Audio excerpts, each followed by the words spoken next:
Hello again, everybody. Welcome to the fifth race of the ASCA Copperhead Amateur Series, the Pocono 200 here at Pocono Raceway. This is Russell Denton on the call today, filling in for Colin Lindsay, the normal commentator, who'll be filling in some driving duties today here on the short oval configuration at Pocono. Let's see which 10 part-timers are able to make the main show. Green flag flying on duel number 1. Gerard Aron out in front, made his first career start at Canadian Tire, finished 19th for J. Barker Motorsports, now trying to qualify for Rage Tech Racing, who he's made the most attempts with. Christian Parker to the outside had a start at Bristol as Taco's racing team performing pretty well for this team, backed by Pennzoil Pro driver Aston Steinbeck. Only 2 starts for the team so far, but running better than were likely expected. There's that 7 driven by Colin Lindsay, made a couple attempts last season and qualified for the season finale at Kern County, finishing 22nd. The 64 car right there looks like it has most of the season, but there is different sponsorship and a different driver. Team owner Nick Vaquez, who drove season 3 in this series, wanted to get behind the wheel in non-double headers driven by Colin Denson, putting up a fight to make the show, but pressure from Aiden Fife on the inside. His first attempt in the 61 Blue Flare machine and doing really well right now. Here's the 88 car, which saw the 28 car field for the first time last race in Canada. That time it was driven by Cesar Chavez.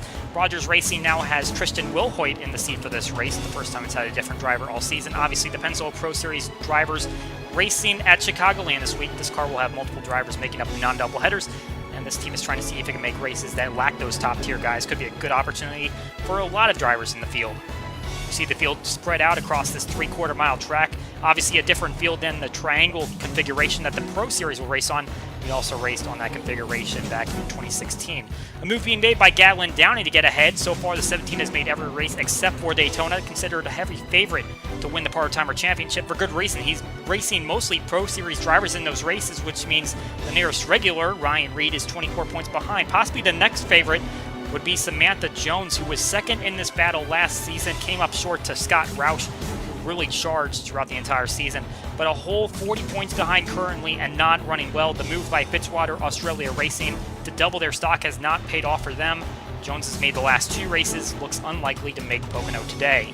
The white flag is coming out here for Duel 1. The transfer battle is between 2 drivers making their first starts of the season. Colin Lindsay in a car that has made 3 starts this season. Nick Vaquez in one that has made 2, and he happens to be the owner. But coming to the end of Duel 1, Christian Parker is able to get out in front. Not a lot of movement at the front of the field. He'll win this section, followed by Downey, or Ron with a second straight start after being 0 for 14. Aiden Fife in his first go with Blue Flare makes the show, as does Colin Lindsay with Nick Vaquez just short in his comeback attempt. Jones finishes a relatively poor 14th. Daniel Bouchard finds himself 23rd in his first go in the series. Josh Bullitt, who was a big surprise for Canadian Tire, finishes where he had in that main race at 24th. Time for duel number 2 here on this short circuit. Leading the way out front is Sebastian Torres, possibly one of the more overlooked drivers in the series. Last season grabbed a victory at Salem, finished 7th in the points, but his team of Bob Motorsports closing down. He was unable to secure a full-time ride. Running for Team SFR, but hasn't made a race yet so far. But with the Pro Series guys out of the way, this might be his best opportunity to make a race with FAR cars behind him side by side. Big accident here coming into turn number 1. That's a 76 of Alan Eberhard on his roof. Jonathan Rains also caught some air. Dylan Parker, the other car involved, but Eberhard not going to turn that one back over. We take a look at the aerial display. It looks like Parker made an outside move rather than an inside one, dove deeper into the corner and got into that 76. Head-on hit, and the 29 just happened to be on the outside of that one. Big hits there. Looks like the 4 will be the only one that will try to continue in this race. We'll get a restart with the 50 still pacing the field, looking for his first start of the season. How about the 73 of Aiden Thomas making an outside move here off turn 2? Thomas, a race winner for Blue Flare last season at Texas World, drove there in a limited capacity, now has a full slate with Push Past Motorsports. Yet to make a start, finished in the first spot out in 2 of the 4 races this season. Trying to make it work on the outside of the 95, Sean Arden, his first attempt ever in this series. Thomas will grab the spot. Mentioned Josh Bullitt having a rough duel. Matthias Hurst Enterprise trying to build off their first made race and field a second entry for Caitlin Murphy, essentially using the 31 backup.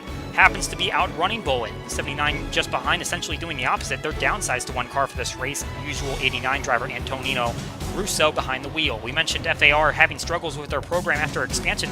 We'll take a look at Johnny Gardner and DJ Curtis, both running in the top 3. Gardner made 2 races last season running the non-double headers. Rookie Curtis made Atlanta this season, finishing 26th. Behind both of them is Davey Johnson, the primary Rogers Racing driver, yet to make a race this season, but finds himself in position at the transfer spot. Mentioned Sean Ard earlier, who lost the spot to Aiden Thomas. He is still in the hunt to make the race in his first attempt. we're going to have a bizarre incident here. AJ Bain right up against the back of Ricky Freeman Jr., and they're going to hit the end of the pit lane wall. The 67 will strike it more directly than the 56, very close to the racing line. Definitely presents a hazard, but seems more like contact rather than not paying attention. And the 67 really took a hard hit there. Hopefully he's going to be okay. We would get this race restarted, but it will not make much of a difference. Sebastian Torres will take this duel and move on for his first start of the season. Teammates Gardner and Curtis also making the show. Davey Johnson making his first race since 2016, and Aiden Thomas finally on the right side of the cut line. 42 and 12 made their way up there, but were unable to finish the deal. Ard will be 8th in his first attempt. How about the second Matthias Hurst car of Caitlin Murphy outrunning their primary team to a 17th place finish. Now it's time to get the Pocono 200 underway. 38 laps set to be turned in front of a solid crowd up here in Pennsylvania. Starting out front is our most recent winner, Tanya Breyer, maintaining the momentum from Canada. 4 of the top 5 in standings start top 5 in this race. The exception is second place John Ard, who crashed out at Canadian Tire and finds himself back in row 7. Solid starting spots for some of the uncommon part-timers, Parker and Fife. On the inside of rows 5 and 6, Megan Johnson at the rear of the standings has the top half starting position. J. Barker Motorsports with a very bad qualifying day. Both drivers making up row 13 and have a lot of work to do. Here are the drivers carrying onboards for us today. Nicholas Wade with the Chevy onboard starts from 22nd. Scott Roush with the Garmin helmet camera comes from 5th. And Isaac Nichols has the Miller Lite onboard just 1 row behind our pole sitter. 28 cars lined up and looking for victory. Who will be able to take it home? Will we have our 5th different winner of the season, our 5th different team, or will we see someone repeat? Pulling on to the front stretch, the green flag will fly, and Tanya Breyer will be there to take it.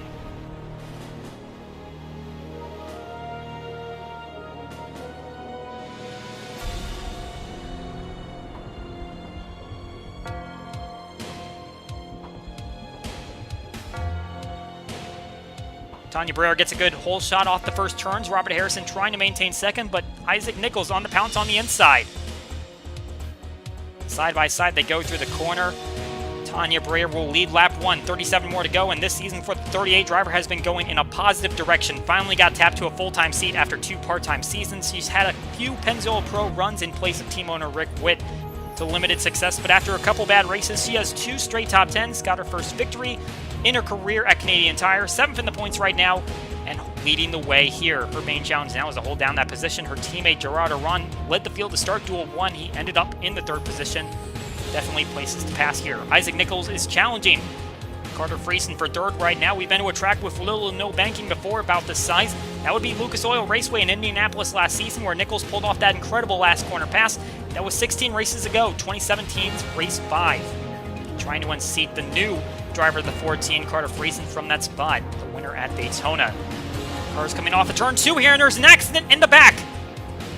Someone getting airborne. I see the 5 and the 44 cars involved, and possibly a few others.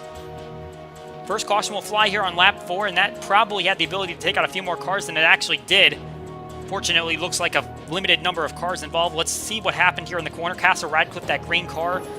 24 fading up a little bit, 49 hugging the groove. 24 will slide back up the racetrack, and Gordon straight into the wall. 5 car also involved. 73 might have made a little contact, as well as the 41. Think Washington and Race load up enough.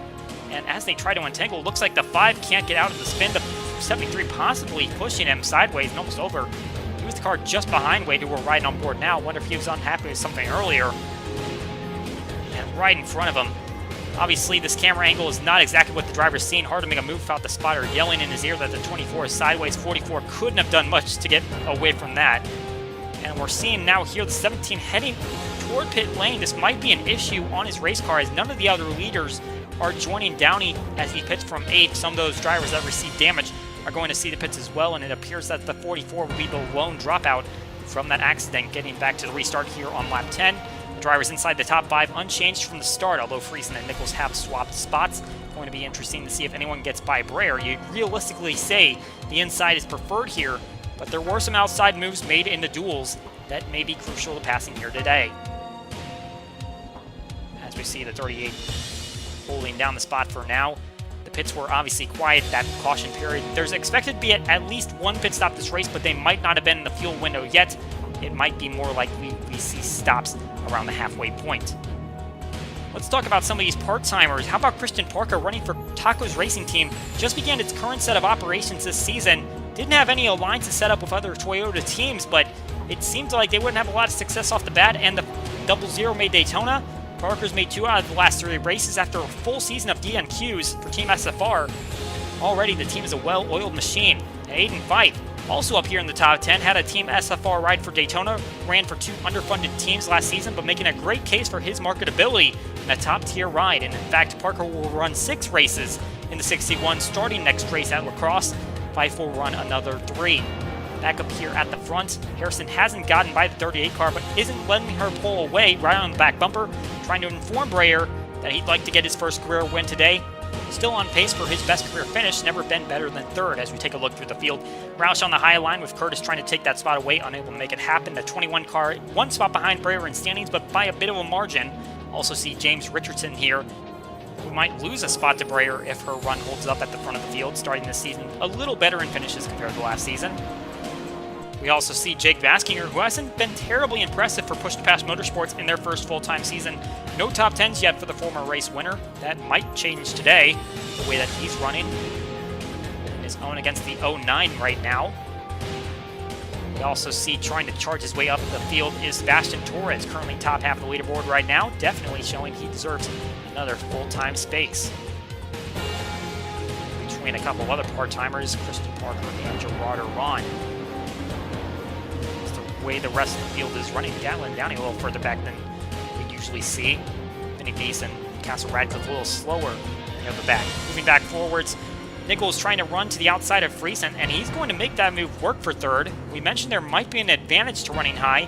That's exactly how he got his win against the last driver of the 14 car. He's trying to hold down there, but might be able to get by him. Now on Scott Roush's visor cam, we see Patrick Curtis ducking low. Halfway in the race, we might be seeing pit stops. But we have a caution on the track. It's going to be from behind 37 car, running near the front, and the 41 is around in turns 3 and 4, and damage to the 08. The 3 is slow on track. Multiple cars swept up in an accident back here. But it looks like the 21 car might have been the only driver that was able to get on pit lane. As the caution was flying, he's able to complete his service and could assume the lead here. What a lucky break that would be. As Curtis was getting ready to pull down the pit lane when we saw the caution fly. Now let's look at the accident, and right away there's some contact between the 41 and the 3. Johnson slides through the grass, but Finguy goes right into the 08 and barely misses Washington, who might have been slowing, ready to pit. Really tough break for Davey Johnson, his first race in 2 years, and he'll end up with damage. We look again, and it's hard to tell who's at fault here, but Megan Johnson will go for a long slide, and that's a hard hit into that outside guardrail. No speed fell off while she traveled backward, and the 3 driver continues to not catch a break, had been last in the standings. Entering this race, this won't do much to improve things. From the aerial shot, this might paint a better picture.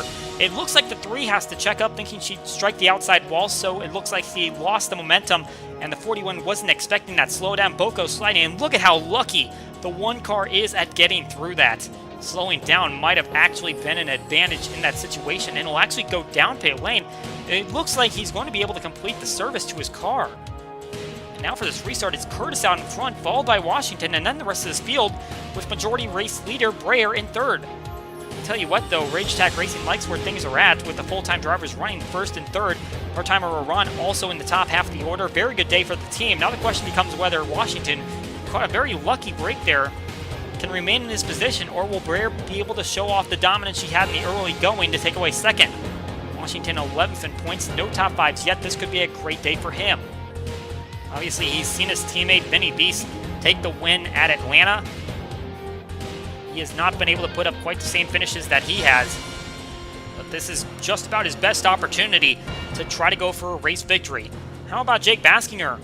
Holding down the top 10 spot, trying to make the pass on runner-up in points, John Arndt. The 81, though, will have the better run off the corner and maintains the spot, but Push to Pass having one of their best days yet, with a potential top 10 and their part-timer Thomas making the show. Harrison here in 4th position, still unable to make a move on Breyer, who also seems unable to pass up the top 2. It feels like there's a lot less parity between the front and the back of the field. That allows for more passing opportunities due to 1 car being faster than another. Although saying that, here's Harrison getting to the bottom of the 38.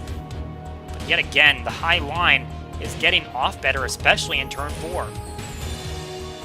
Harrison will have to slot back in the fourth and continue to try to pass up the 38 car with 10 laps to go. He's going to try to make the same move that he just made, but it's not going to work in this part of the track. Every car seems to take advantage of the open space as we get onto this very wide front stretch. Meanwhile, how about the 37 trying to make a move to the inside of the 14? Let's see if this turns out better.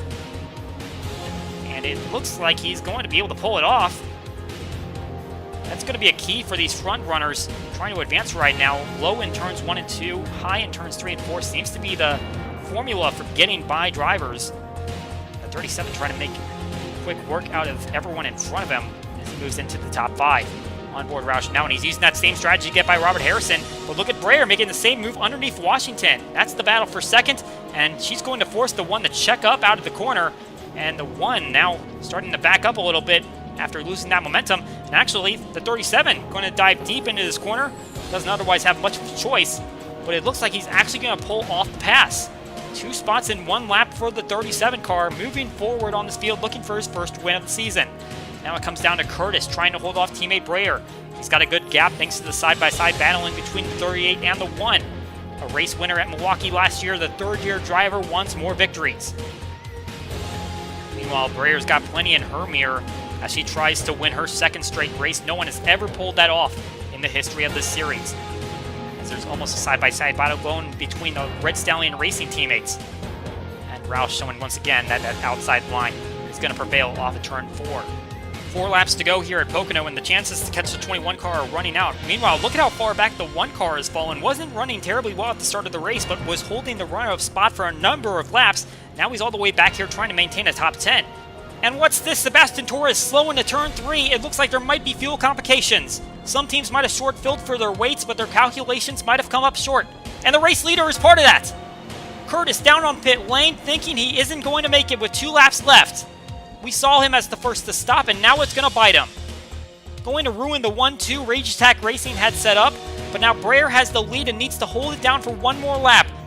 The gap between her and the Red Stallion Racing drivers of Roush and Harrison is good for now, but she cannot have a problem or a mistake. White flag is out, just 4 corners to go. Those 2 RSR cars nose to tail on each other. Do they make a last-ditch effort for the first team victory this season? Going into turn 3, Breyer doesn't have to check up, and the RSR cars don't have anything to do the move cleanly. A lot of drama on this short and flat oval, but coming off of turn 4, going to victory lane today is Tanya Breyer, becoming the first Copperhead driver to win consecutive races.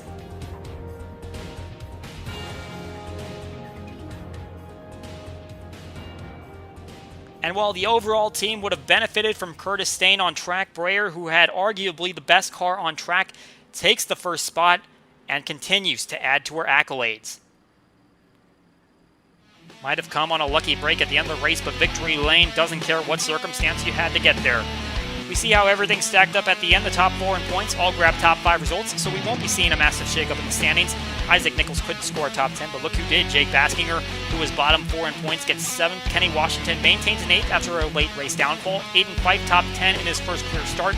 And Christian Parker also with his first career top 10. In the back half of the running order, we see the drivers that pitted late, Curtis, Torres, Fingai, and Wade, all able to finish the laps, but not in the positions they wanted. Gatlin Downing, the part-timer favorite, with an uncharacteristic poor showing, but should realistically gain points in the standings. Megan Johnson and Elijah Gordon today's dropout. Standing-wise, Creason beating Arndt by a spot will increase the lead a bit, while Breyer cashes in on all the bonus points that shoots her up into the top 5. A miscue by the 21 team will cost Curtis a spot rather than holding with those he was with pre-race.